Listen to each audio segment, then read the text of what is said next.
Kembali lagi bersama channel kita semua.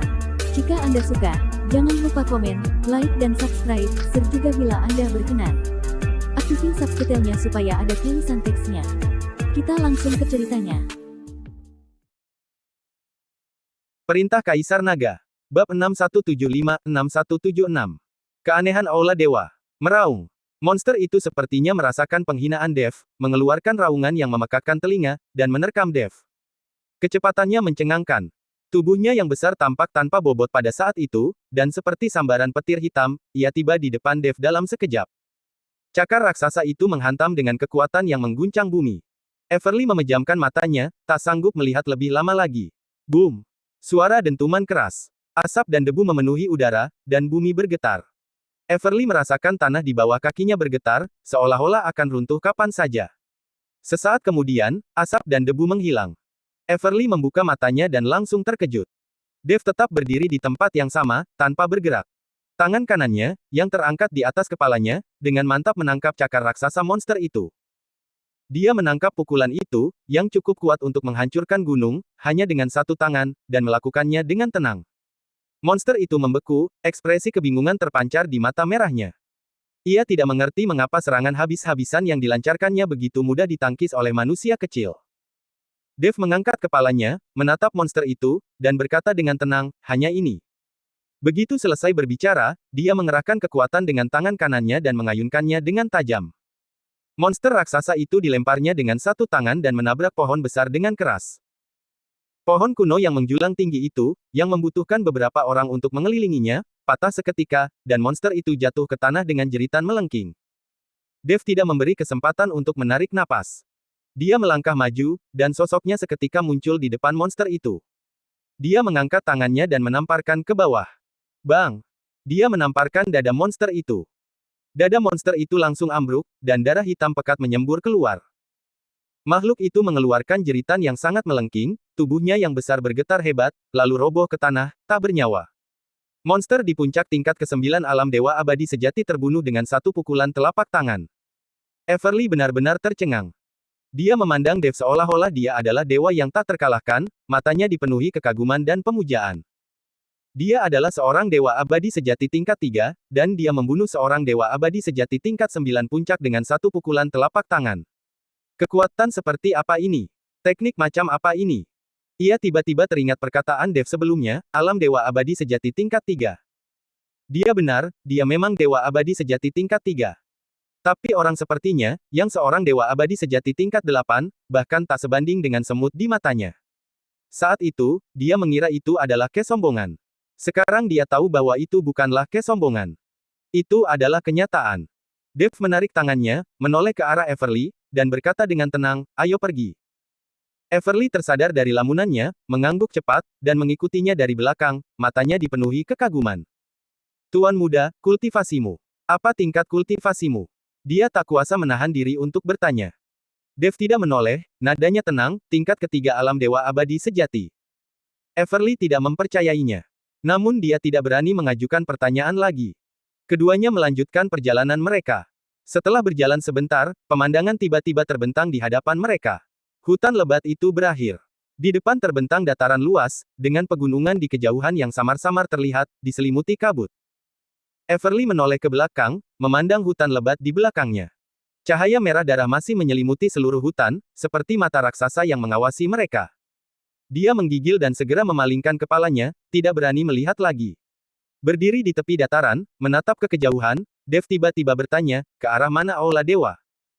Everly terkejut, tetapi kemudian dia menyadari maksudnya dan dengan cepat menunjuk ke puncak gunung di kejauhan, sambil berkata, gunung itu bernama Puncak Suci Cahaya.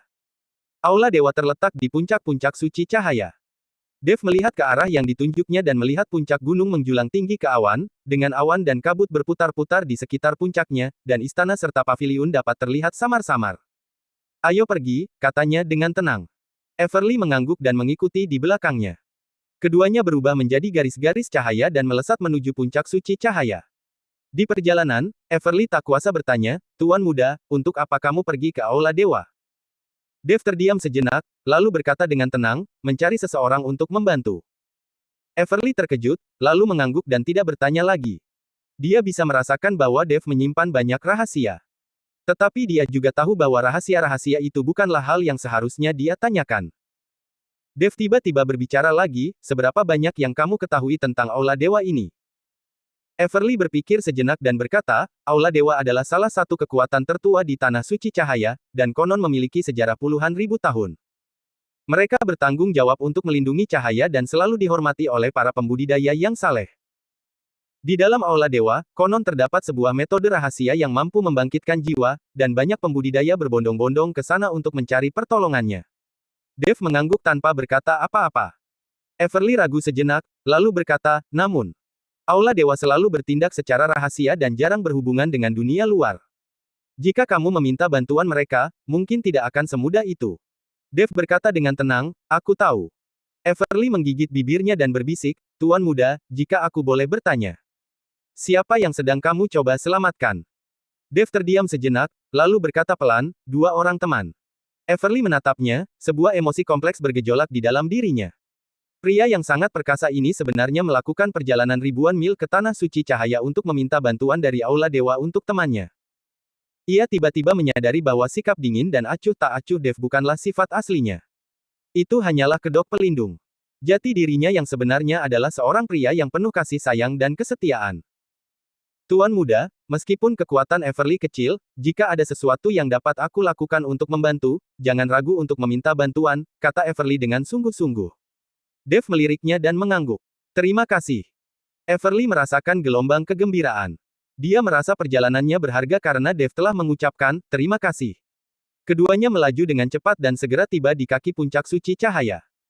Puncak gunung ini megah dan menjulang tinggi, menembus awan.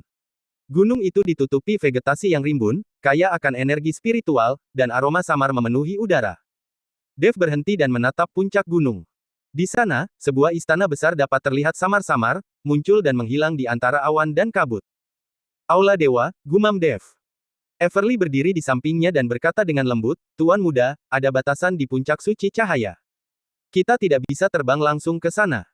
Kita hanya bisa mendaki gunung dengan berjalan kaki.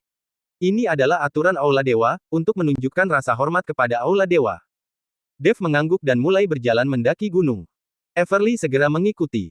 Dan keduanya menaiki tangga batu satu per satu. Dev tetap diam sepanjang perjalanan, hanya berjalan maju dalam perenungan yang tenang. Bayangan monster-monster di hutan lebat terus terlintas di benaknya. Monster yang terbentuk dari perpaduan garis keturunan dewa dan iblis. Terperangkap di hutan lebat, tak mampu pergi, mereka hanya bisa saling membunuh dan melahap daging serta darah satu sama lain. Rahasia apa yang tersembunyi di balik ini? Lalu, peran apa yang dimainkan oleh Aula Dewa, kekuatan kuno yang dipuja oleh banyak pembudidaya saleh, dalam semua ini? Dia mengangkat kepalanya dan memandang ke arah istana di puncak gunung, ekspresi kompleks terlintas di matanya. Tanah Suci Cahaya adalah tempat berkumpulnya para pembudidaya yang saleh. Namun di sepanjang perjalanan, apa yang dilihatnya bukanlah hal yang sepenuhnya baik. Pernikahan paksa di dalam sekte kemurnian suci, neraka dunia di hutan belantara. Apakah jalan yang disebut-sebut benar itu benar-benar lurus dan terhormat? Untuk pertama kalinya, Dev mulai ragu terhadap Aula Dewa. Dia tiba-tiba berhenti. Everly terkejut dan segera bertanya, Tuan Muda, ada apa? Dev menatap ke arah puncak gunung, terdiam sejenak, lalu berkata dengan tenang, bukan apa-apa. Ayo pergi. Dia terus berjalan menuju puncak. Saat Everly memperhatikan sosoknya yang menjauh, perasaan aneh muncul di dalam dirinya. Dia merasa Dev sepertinya ragu sejenak barusan. Tapi dia tidak bertanya. Dia tahu bahwa Dev punya alasannya sendiri. Keduanya melanjutkan perjalanan ke atas dan segera mencapai lereng gunung. Tepat saat ini, seberkas cahaya putih turun dari langit dan mendarat di depan mereka berdua. Ia adalah seorang pemuda, mengenakan jubah putih, dengan wajah tampan dan aura yang luar biasa. Ia memancarkan cahaya samar, seolah-olah dimandikan dalam cahaya suci. Dia melirik Dev dan Everly, mengangguk sedikit, dan berkata dengan nada lembut namun agak jauh, rekan-rekan Taois, ini adalah tempat suci. Bolehkah aku bertanya apa yang membawa kalian ke sini? Dev menatapnya dan berkata dengan tenang, aku memohon audiensi dengan penguasa Aula dari Aula Dewa. Pemuda itu tersenyum tipis dan berkata, Tuan Aula saat ini sedang mengasingkan diri dan tidak menerima tamu. Jika kalian berdua ingin menyampaikan sesuatu, beritahu aku, dan aku akan menyampaikannya. Dev sedikit mengerutkan kening. Mengasingkan diri. Dia menatap pemuda itu dan tiba-tiba bertanya, apakah ada iblis di Aula Dewa ini?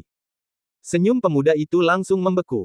Setelah beberapa saat, ekspresinya kembali normal, dan dia berkata dengan tenang, rekan Taois sedang bercanda. Aula Dewa adalah tempat suci jalan kebenaran, bagaimana mungkin ada iblis di sana? Dev menatapnya tanpa mengucapkan sepatah kata pun. Pemuda itu merasa sedikit tidak nyaman di bawah tatapannya, jadi dia batuk pelan dan berkata, jika kalian berdua tidak ada urusan lain, silakan pergi. Selama masa pengasingan Tuan Aula, Aula Dewa tidak menerima orang luar.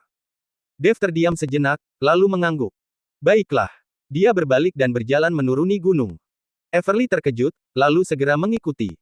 Tuan muda, apakah kita akan pergi begitu saja? Tanyanya dengan suara rendah. Dev tidak menjawab, tetapi hanya berjalan cepat menuruni gunung. Meskipun Everly dipenuhi keraguan, dia tidak mengajukan pertanyaan apapun dan hanya mengikuti di belakangnya dengan diam. Dalam perjalanan menuruni gunung, Dev tiba-tiba berhenti. Everly terkejut dan hendak mengajukan pertanyaan ketika dia melihat Dev berbalik, menatap ke arah puncak gunung dengan kilatan dingin di matanya. Tuan muda. Dev berkata dengan tenang, pemuda itu mencurigakan. Everly terkejut, ada apa dengannya?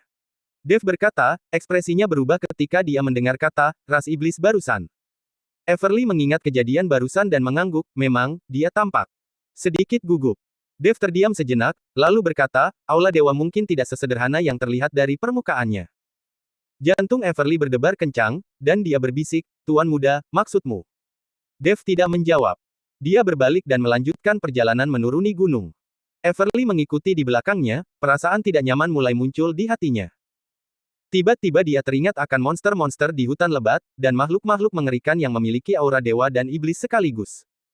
Jika monster-monster itu benar-benar berhubungan dengan aula dewa, dia menggigil dan tidak berani berpikir lebih jauh. Keduanya menuruni gunung dan segera kembali ke kaki puncak suci cahaya. Dev berhenti dan menoleh ke belakang, memandang puncak gunung yang megah itu. Istana di puncak gunung, yang muncul dan menghilang di antara awan dan kabut, adalah tabu dan tak boleh dilanggar. Namun saat ini, di mata Dev, cahaya istana tampak diselimuti bayangan. Ayo pergi, katanya dengan tenang. Everly mengangguk. Keduanya berubah menjadi garis-garis cahaya dan melesat menjauh. Di belakang mereka, puncak suci cahaya masih berdiri tegak, diselimuti kabut, seolah-olah tidak ada yang pernah terjadi. Namun Dev tahu bahwa di balik gunung yang tampaknya suci ini, pasti ada beberapa rahasia yang belum diketahui tersembunyi. Rahasia-rahasia itu mungkin bahkan lebih mengerikan daripada yang dia bayangkan. Namun dia tidak akan menyerah. Dia akan terus maju apapun yang terjadi di depan, agar Musa dan istrinya dapat dihidupkan kembali. Bersambung.